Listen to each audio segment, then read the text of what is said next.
Hi, everybody. Today's Thursday, February 5th, 2026, and our dear friend, our brother, Andrei Martyanov is here with us. Welcome back, Andrei. My pleasure.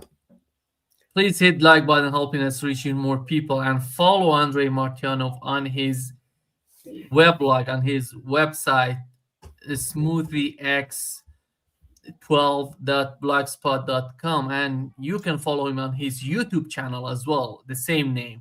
You go to his YouTube channel and find a lot of stuff. I know Andre, every time he's preparing a video describing each and every detail, considering the conflict in Ukraine and the escalating war against Russia.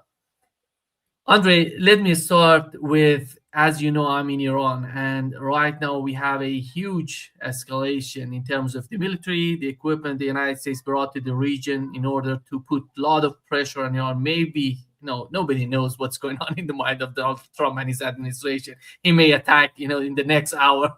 Yeah. That's why the situation is so fragile. It's so important to understand. And when it comes to Donald Trump and these sort of moves and these sort of pressures he's trying to put on Iran, do you think militarily, how is that going to be frightening for the Iranians? Because I am here in Iran. All they say is that they're prepared and they know if the United States wants to attack, they know the escalation, they know the scale of the attack. That's why they're all prepared to, even with a single attack, they're gonna go all in to respond to attack. It's gonna be Israel gonna be the target, the American assets gonna be the target in the region, and the aircraft carriers. But what's your understanding of this new situation, the escalating situation between the two parties? Well, I mean, you pretty much described it already. I mean, this is exactly what it is. And while Iran will continue to play diplomatically, which is absolutely as Frank Herbert's Dune, the famous, the forms must be obeyed, that Iran will continue to do this. Russia and China work diligently behind the closed doors to sort of settle this whole thing, and but Trump, for all his bluster and chest thumping, somebody has to tell him that in order for him to even consider this seriously, if he wants to end his presidency, he certainly can try, and he probably can do some damage, to Iran, no doubt about it. But the problem is purely arithmetic here, is that the United States has only about they vary. Obviously, nobody will tell you the real number, but it's somewhere between 2.5, maybe 3,500 of the Tomahawk missiles. It's Block 4 and Block 5, the most.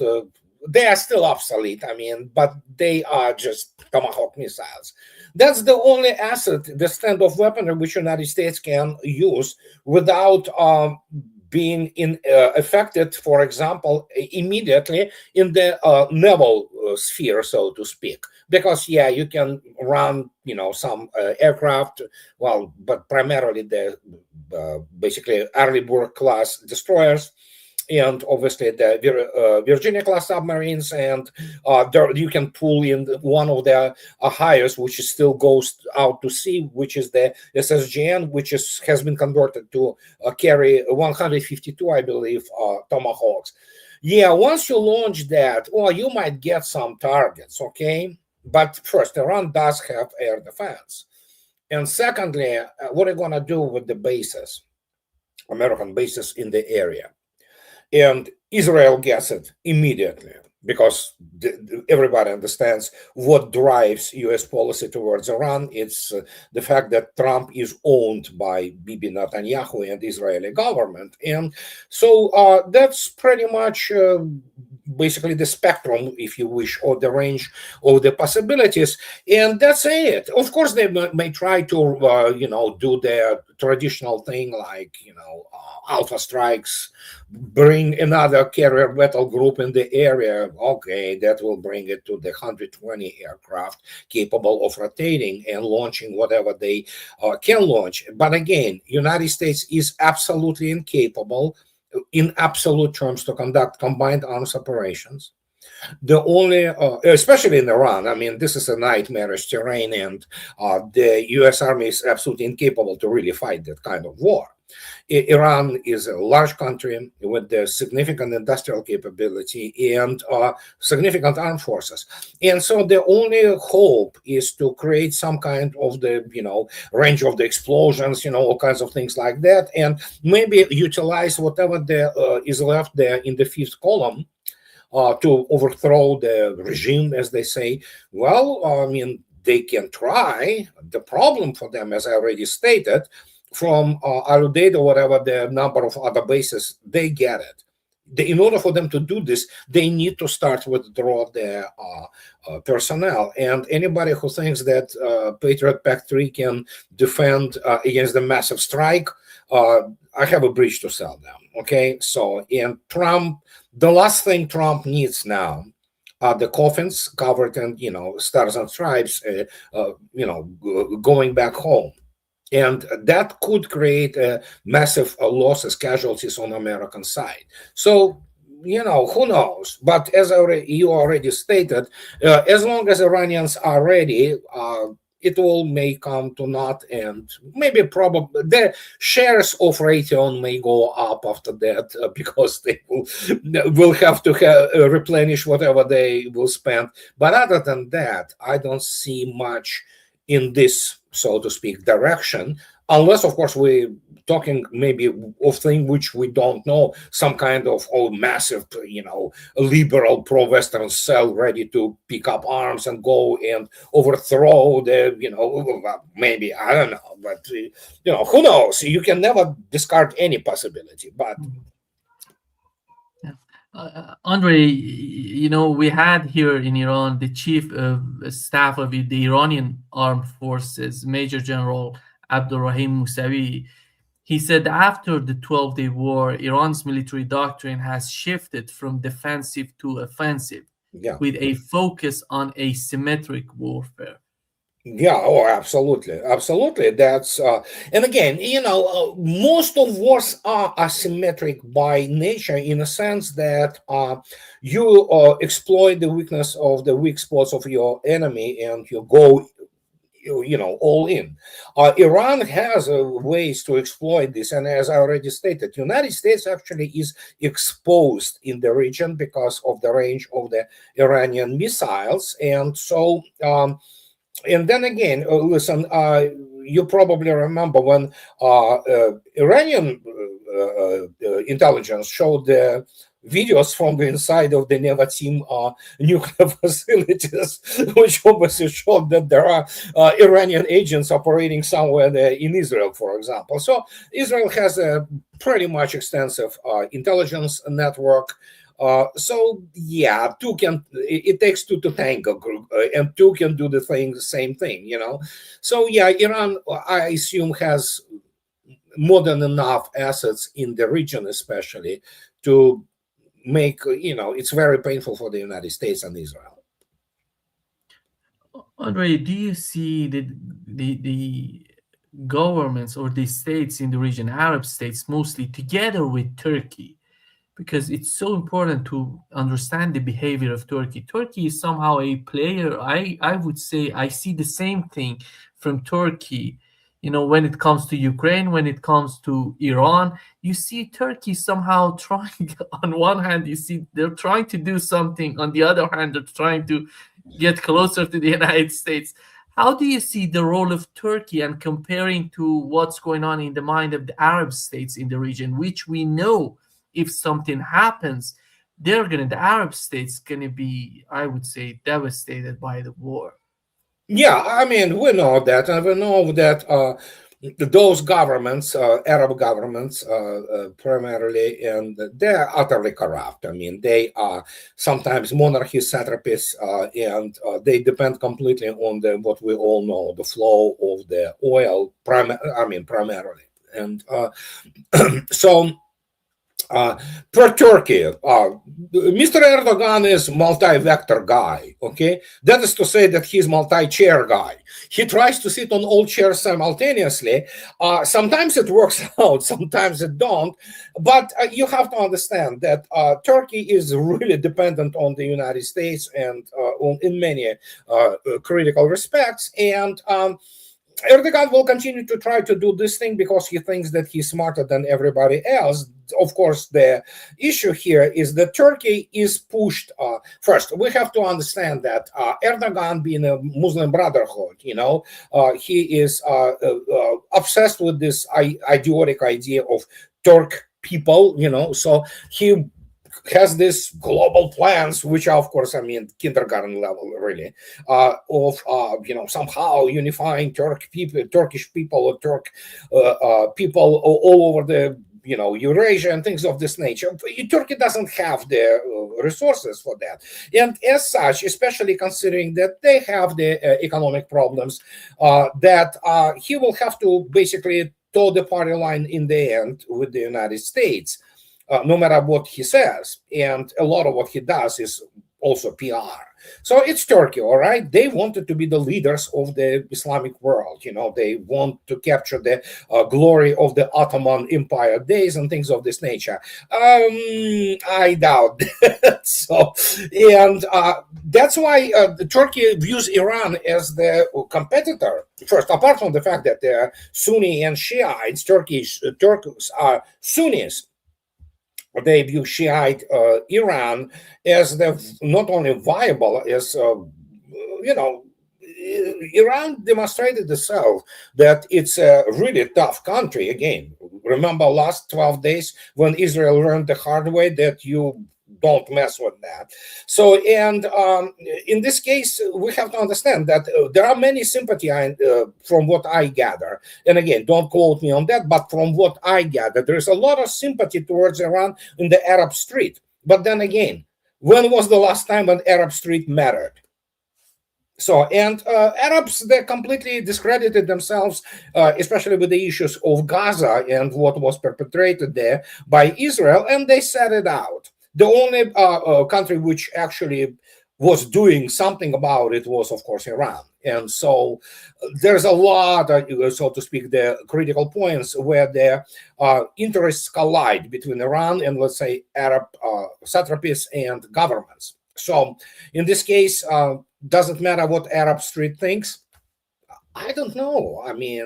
Those are primarily monarchies or, not totalitarian, but dictatorships in many respects, So that's what is happening there. But in Iran, if God forbid something happens militarily, Iran may come out damaged, but I think they will come out much stronger in every single facet of the international relations. And again, this time we know that both Russia and China do something. Whatever they're doing, I don't know. We can only sit and speculate here. We know that probably it's not only technological cooperation, and again, there was this really strange in a positive sense, I would say, statement which came out of Iran about a couple of weeks ago.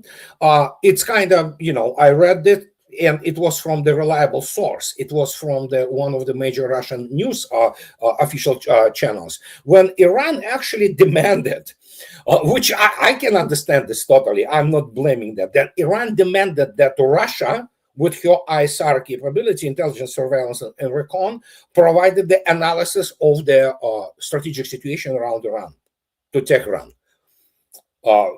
Could this request have been issued or even demand? I'm positive it did, and so I am positive Russians reacted very positively to that. They say, yeah, we're going to provide you with whatever, so. And something tells me that Iran is not alone. Andrei, Netanyahu and the government in Israel, they're somehow talking about if the United States decides not to attack Iran, we can do it unilaterally. Is Israel, let's put it this way, is Israel able to attack Iran without the assistance of the United States? No, they need tankers. They need this fleet of KC-135s, I believe that, which United States only possesses in order for them to. Then they need to have the weapons which are with a longer range, unlike their pretty limited range standoff weapons. Uh, which will require for them to enter the Iranian airspace, where they will be immediately, targeted by the air defense. So they can try. If nothing good will come out of it, and I'm pretty sure Israel will get this time even worse beating than they took, last time. So. Yeah, they still believe in this American air defense, which doesn't work, of course. But what can I say? They might try. I doubt they can do it really in any meaningful way. They can still do some damage, make no mistake. But primarily, it's all American operation, and they may have some, Israeli aircraft, flying there. But the whole notion of the air battle, as it exists in the United States, it's obsolete in many respects, and it's still stuck in the 1990s. I am actually going to be making the video about it after we're done today. And but yeah, they believe in this air forces and things like that without understanding what actually the real serious air defense is. And Iran definitely has air defense. I mean, it's not as obviously as good as Russian one, but it's a solid air defense. It does significant mitigation of any kind of the attacks from the air on Iranian facilities. And so, we can assume that not much will come out for Israel if they decide to do that. Andrei, do you see my understanding of what's going on right now in Iran is that the military, the intelligence they're talking about, the manipulation they've been trying to do here in Iran. I think it's all defeated, and they cannot have any sort of hope in that direction. That's why the military option is still on the table to be considered. But when I talk with ordinary people, when you talk with the officials, with the policymakers, it's something. When you talk with ordinary people, they say, so let's assume the United States would attack Iran. What can they do? They're going to bomb this place, that place. How is that going to change the Iranian power? How is that going to change, the way? Because an attack on Iran doesn't change anything, in my opinion. I agree. Again, as long as Iranian nation stands firm, and we are talking about very large country, it's 90 million population. This is not Iraq, and this is completely Andrei, different. Can you hear me? Yeah, I can hear you. Yeah, do you hear me? Huh. You're back, Andrei. Oh, okay. So as long as the Iranian nation stands firm and unified, with some exception of the urban liberals who still believe into all those fairy tales from the West, what can they do? United States, United States cannot fight serious enemies. Period. It's not in the doctrine. The doctrine is written for the essentially expeditionary force, which have to fight the indigenous people, preferably with the arrows and bows, and who cannot shoot back. That's pretty much American way of war. Iran is not even Vietnam. And these are people with the serious pedigree in terms of their there is a serious Iranian antiquity, even when it was Persia, so there's a lot of things which play for the psyche and psychological portrait of Iranians. Not that it has no problem, of course it does, anybody does. But point is, you cannot break this nation, I doubt it. And essentially what Iran endured, including the war with Iraq, and Iraq was supported by the half of the world, including Soviet Union and United States and NATO, and they still failed. So that tells you something about people which fought. I mean, granted, they have been operating at that time on the emotional high of the Islamic Revolution, but when you look at this, these are not people you wanted to screw with. So, and what can I say? They can bomb whatever the hell they can, but that's the only thing they do. They cannot put their boots on the ground and face the real enemy, and Iran is the real enemy.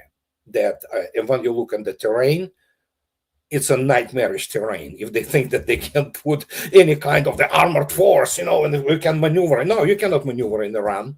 You're gonna be actually drawn into this catastrophic terrain, into those narrows, and you're gonna be killed. Simple as that.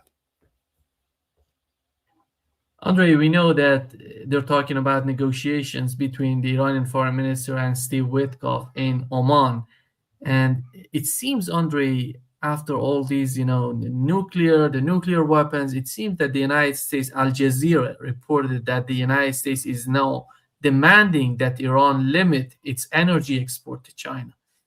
It's somehow amazing. These are reasonable people. Do they really No. understand what they're talking about?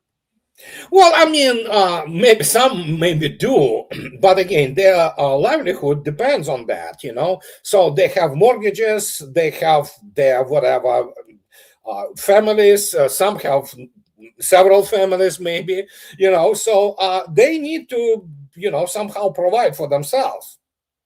So they will go along with any idiocy which Trump generates. And his idea is that he wants to really cut China off, energy. And of course, China receives up to a third of its energy, which goes through the shipping lanes of communications, which go through Strait of Hormuz and obviously Indian Ocean. And so, but again, Trump is too late, and he's too uneducated and too primitive to understand.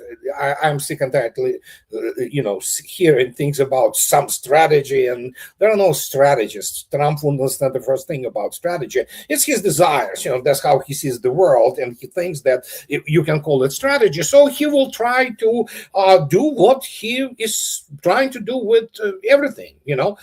Bully. The kind of things like shaking the air. And fists in the air. But the problem is he's a paper tiger, and the only thing they can do is to threaten all kinds of the sanctions.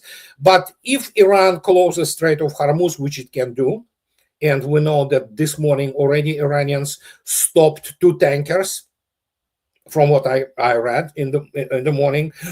So Trump, he is taco.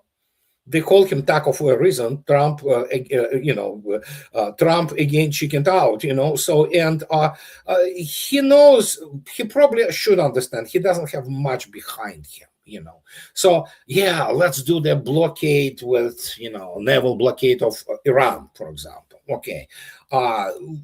And Iran is the continental power. I mean, it's not only sea power, it's continental power, which has the lanes of communications, and which, of course, now we have the situation where one of the railroads coming through Turkmenistan is in operation now. They're building the Caspian Sea Bridge, so to speak. And, well, I'm not sure about Azerbaijan, but evidently Azerbaijan wants still to have this north-south corridor, But, yeah, this Mr. Aliyev is a little bit out of his league if he thinks that he can play serious games there. But, I mean, Iran has the land bridge anyway, to Russia especially. And so they want to damage China, obviously. Trump is obsessed with China, and maybe he will, at some point of time, be able to outplay them, because Chinese still avoiding the real, face-to-face confrontation on the kinetic terms, unlike Russia. Russia can talk to the United States, say, and tell them go pound sand. And China cannot do that. They can play the, this economic game, diplomatic game, but if they want to do something, I don't know, probably Trump senses that, which is understandable. China doesn't want war. Russians are ready for any kind of the development. China is not. So, but Iran is, and that's another part. So, okay, go with your strategy, go get this, naval blockade, let China unplug it, But as we know, there is indeed very serious issue of Iran. If Iran decides, it can break essentially the global economy, especially of the West, by just closing the Strait of Hormuz. And that will be very bad, let's put it this way. And Trump probably understands, but he has what we have coming midterms. Trump needs some kind of, they kidnapped Maduro, but it's obviously not enough. It's primarily, the donkey loaded with the sacks of gold, not military prowess. And so, I don't know. It's difficult to say. It's such a complex situation for Trump because, as I already stated, United States has been exposed as militarily as the paper tiger. Its technology doesn't work. Its operation planning is that of amateurs, basically. And we see today what is going on with Ukraine. I mean, what are you going to do? United States doesn't even have air defense complexes which work, So, and yeah, that tells you everything you need to know. So, the game continues, and we'll see very soon. Andrei, how did you find the trilateral meeting between the United States, Russia, and Ukraine? And is that gonna get somewhere, in your opinion? No, it's not gonna get anywhere. It's Russians do it's Dune, it's Frank Herbert, the forms must be obeyed. Okay, let's play with the so-called diplomacy. What is diplomacy? Well, Russians sent second time Mr. Kostyukov, the chief of the GU actually, and all military people. They came there not to negotiate anything. That's what they still do not understand. They came there to show the maps, to show the balance of power, to show what is going on with the remnants of the armed forces of Ukraine.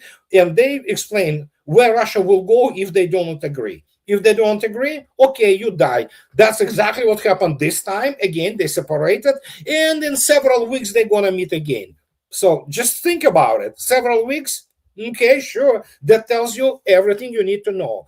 And desperate attempts by Trump to extricate United States from this mess, which United States got itself into, well, I'm sorry, United States is co-belligerent, and it remains so. It's not the neutral party. It's not the party which wants to be arbiter. Well, I mean, Trump obviously doesn't understand the first thing militarily, but the point is, United States is a party to the war. It is the enemy of Russia and Russian people. So, and no matter how you play it, but as I repeat this ad nauseam, because United States still remains the nuclear superpower, Russians will talk to them.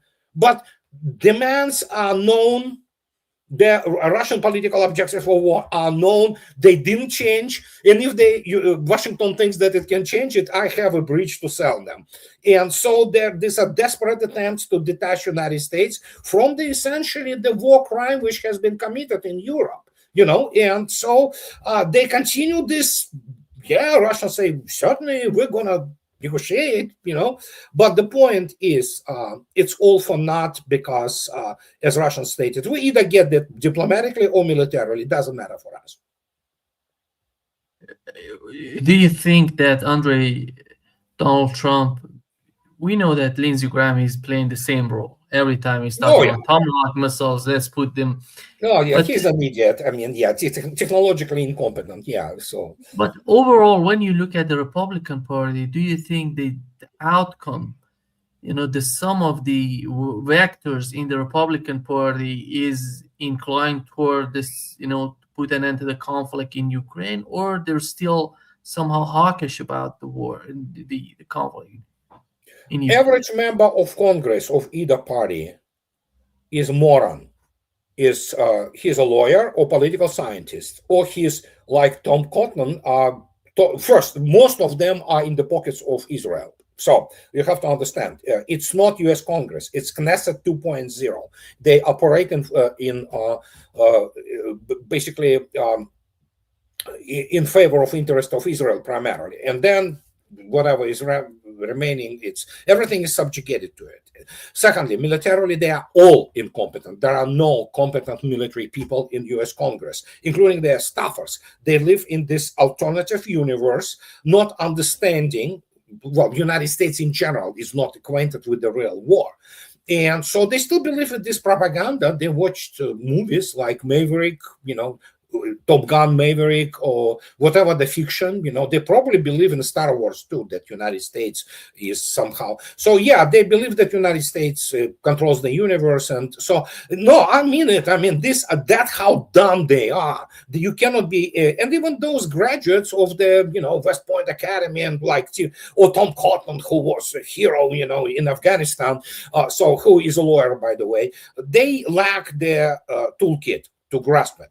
So they do not understand. And those who probably sense it, you cannot operate and explain to them in any rational way other than what Russians do. They put essentially the cold, steel cold barrel to the temple of the United States, especially today with the START treaty expiring and all that.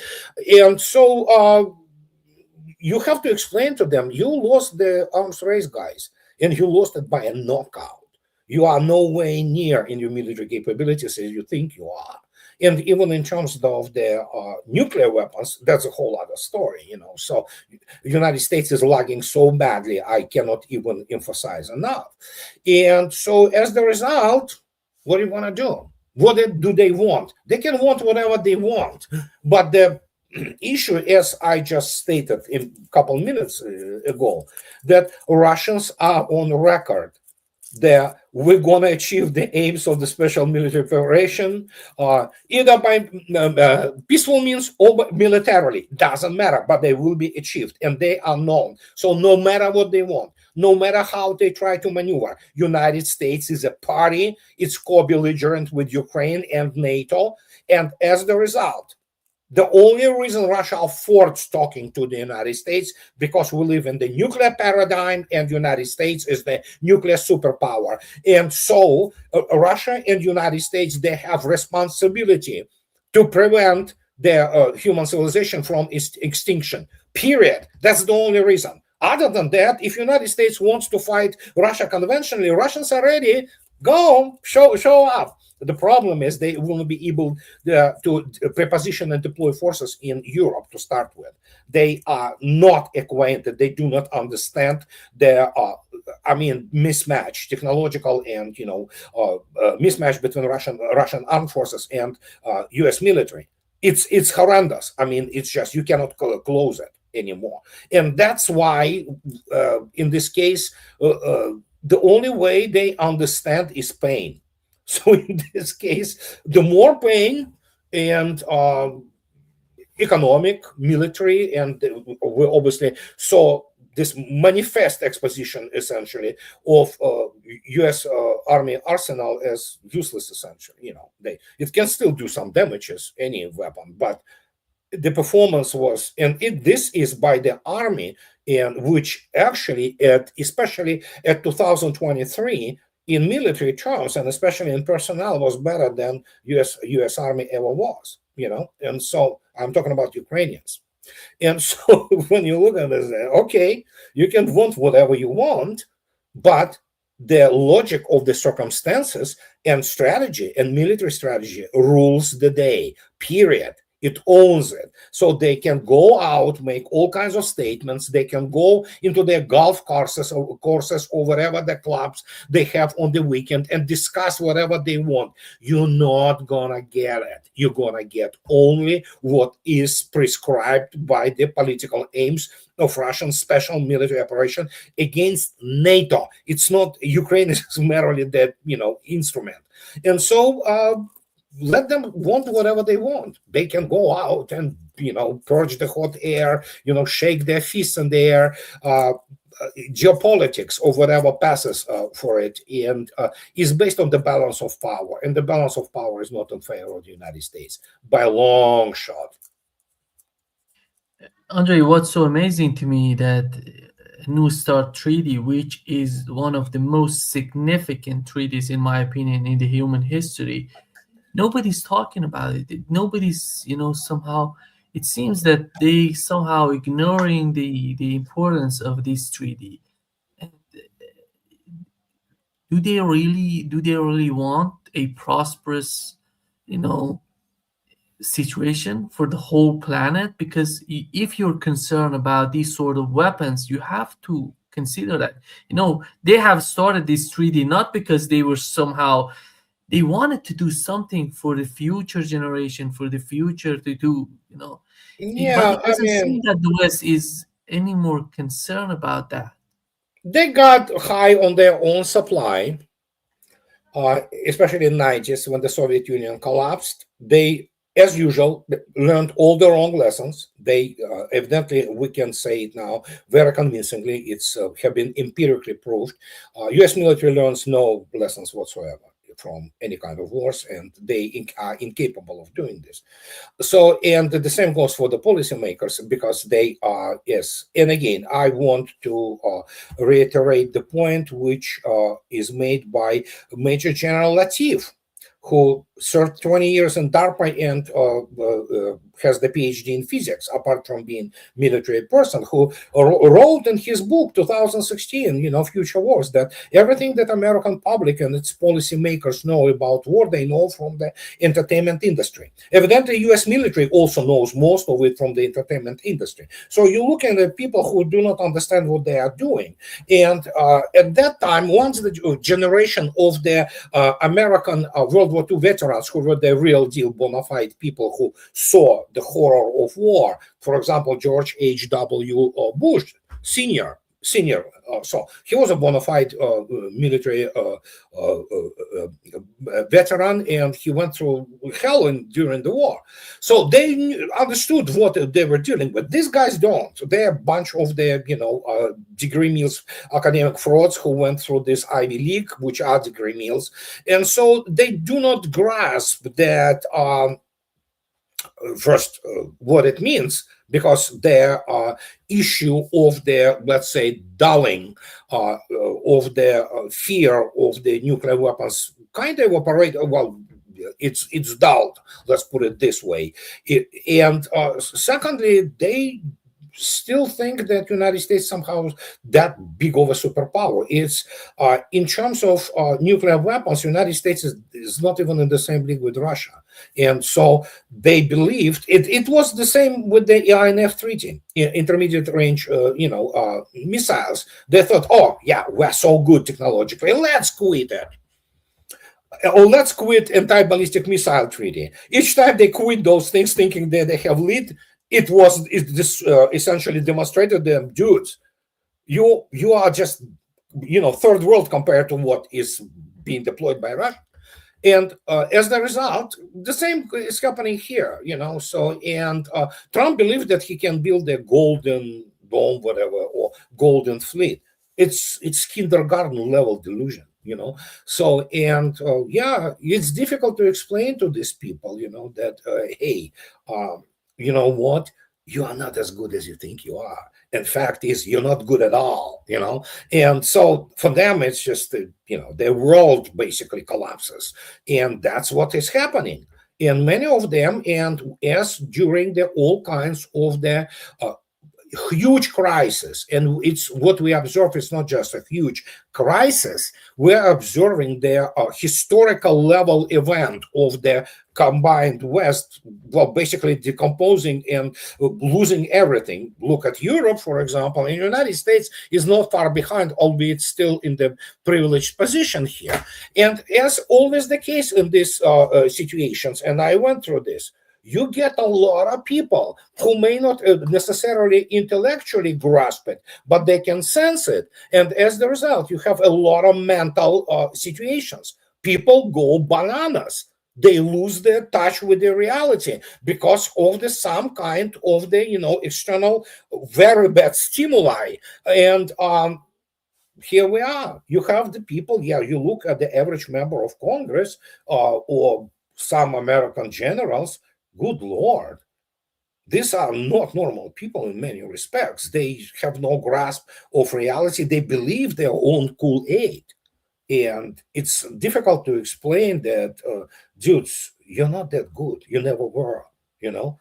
So, but what can I say? They will find out. It's famous FO, F around, find out, So they did. That's what happened. And so, but United States, again, United States doesn't know what war is, continental war is. It never experienced it, and all those things about the, U.S. American Civil War. Oh, please, it's has been, 180 years ago. So please, just leave it be. Essentially, 170 years ago, So, and what can I say? We have to deal with this. The only way we can do it is just by educating people and trying to influence their opening of the eyes to what is happening. But American political elites and so-called intellectual elites always second rate. Today they are just, it's not elite, it's, I don't know, collection of their nut jobs basically. Andre, do you think that the future, with what has happened so far in all these conflicts, chaos happening, do you think the future for our children, for our kids, gonna be, safer or more dangerous? How do you see the future? Because the United States, considering Donald Trump coming to power and talking about let's bring China into the deal, and right now the United States is leaving everything, withdrawing from everything, and we're not extending the treaties. And then you see the BRICS, and what BRICS is making, what SCO is making, gonna make some sort of security, some sort of future, some sort of hope for the future. We are in the middle of the formation of the new world order. Literally, I mean it. And as any process of this magnitude, it is obviously very volatile. And the only way it keeps us from essentially exterminating humanity, as strange as it may sound, is the nuclear weapons. Because United States, being totally ignorant and incompetent in war things, it thought that, oh yeah, we can go on Russia, yeah, let's go, let's show those Ruskies, it can't. I mean, it will. So, and remarkably enough, the nuclear weapons here are playing the stabilizing role, So even the morons in Washington, D.C., they do understand that, some of them at least, that when some megaton, yield level thing flies in, there will be nothing left there. And so in this case, let's hope, that, and Trump evidently understands this. But then again, they also do not understand what real arms race and technological paradigm is. And as a result, we're going to be in this volatile situation for a while. But hopefully we will avoid the nuclear confrontation. And if we avoid nuclear confrontation, then BRICS and Shanghai Cooperation Organization are becoming, basically the new pivot around which this whole new world order is coalescing. And it also depends on what Russia and China, how they will sort things out, between each other. And it's very positive development. The relations are really good between Russia and China. They are neighbors and all that. So, and when you put together this economic and military might, it's hyperpower essentially. And so that's the future. Yes, that's the future where we're all going. But we're still going to be in the more volatile phase for a while, so it's inevitable.